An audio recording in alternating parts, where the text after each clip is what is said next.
Insperity presents the Small Business Advocate Show with Jim Blasingame, brought to you by FedEx, CareerBuilder.com, and Palo Alto Software. This is a copyrighted production of Small Business Network, Inc., all rights reserved.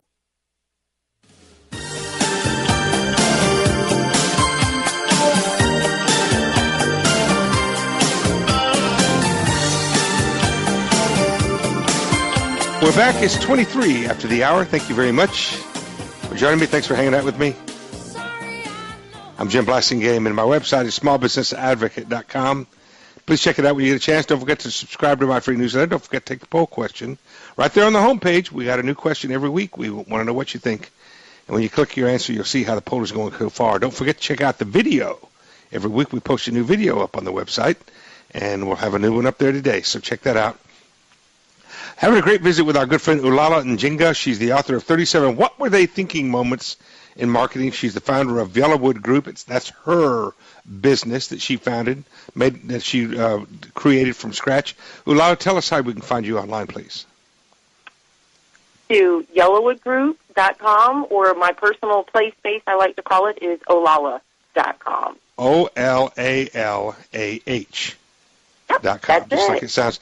All right, and Yellowwood, Yellow, wood, not like the wood, the other wood. It's spelled different. It's two W's. That's right, Yellowwood. two W. There you go, right together.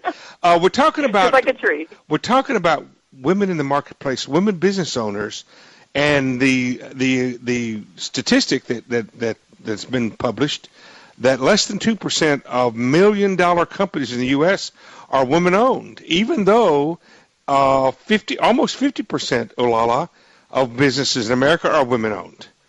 And I've spoken to other women who've tried to help women, who are trying to help women get venture capital. They have a hard time finding women who want to borrow, who want to ask for, say, $10 million, so the venture capitalists will get their attention. Right. It's still a challenge, and I wonder. One of the things I wondered about, and I want to ask you this as a woman, when a man thinks about the future, he thinks in a straight line. This is where I am. That's where I want to go, we just start heading that way. We'd start running, we start walking, crawling, whatever, flying. We head in that direction, and we figure it out as we go along. Women have told me that ladies don't think about things in a straight line like that as much as men do, and I wonder. And again, I didn't say that. Women have told me that. Is that something that you think holds women back from thinking bigger? Definitely, I believe it's a contributing factor. The one thing that I marvel at about men is their ability to really land one plane at a time. They get very narrowly focused on one thing, and that's what they bird dog and see it to the end, whereas women can get easily distracted with multiple plates in the air and feeling like she's making progress, but really just wearing herself out because she's not really able to give any one thing her undivided attention. Mm-hmm. So what would you do? What would you do if you now you talk to? I know you counsel women business owners all the time. What do you tell them when you meet someone who clearly shouldn't be held back? There's no reason, they don't have anything that should be holding them back, and there's no reason why they couldn't grow to be multi-million-dollar companies. What do you tell them, and especially if they have the ability to manage a business like that? What would you tell somebody like that if they haven't achieved their potential? I'll give them the same advice that I had to take for myself, which is ask for specific help. Oftentimes, by the time a woman business owner asks for help, there's 47,000 problems. Mm-hmm. And so the whole thing is very overwhelming, both for her and the person she's trying to get help from.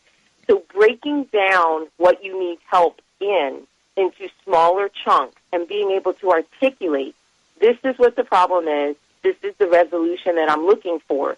Can you help me work backward to solve this problem? We tend to not do that. We tend to jumble everything together and kind of douse it, if you will, on someone. And it can just be a very frustrating road to getting an answer. Sometimes men focus on the big picture so much that they leave out some of the details, and that creates a problem. Is it possible that women do the opposite, stay more in the details, and fail to focus on the big picture as much? I think it's possible, but I know a lot of women who look at the big picture of things often, and the devil is in the details for them, because when you start doing the nitty-gritty and you start asking the why questions instead of the how questions, women get stuck just as much as men when it comes to some of those details. And so I think it can swing both ways. I don't know that it's such a hard line, because I think both of us are capable of getting swept up in that. What do you see for women in the next 10 years? Do you see this improving in the next 10 years? Absolutely. I see it improving because there will be more women who will have figured out that some of the key things to do, ask men what they think. You want an answer. You want a true get to the meat of the matter answer. Cut to the chase. A guy, right. Bump it to a guy colleague and ask him, what do you see that I don't see? Because clearly men know something that women need to know when it comes to running million-dollar businesses. I think women will also get better at documentation, that as we advance the company and as we take roles that are outside the actual doing of the business, that we will get better at documenting those key processes, especially if they're proprietary processes, so we can hand over the reins to someone else. Olalah, give us the website and tell us how we can find your book, please. Sure. Just go to olalah.com. You can find a copy of the book there if you want to pick it up and hang out with me. OLALAH.com. That's her first name, Olalah Njenga. Thank you for being here. Good job. Come back soon. Thank you so much. We'll see you next time. Quick break. Stay with me. Insperity presents the Small Business Advocate Show with Jim Blasingame, brought to you by FedEx, CareerBuilder.com, and Palo Alto Software. This is a copyrighted production of Small Business Network, Inc., intended for the private use of our audience. Except as otherwise provided by copyright law, all other copying, redistribution, or publication without prior written consent is prohibited. All rights reserved.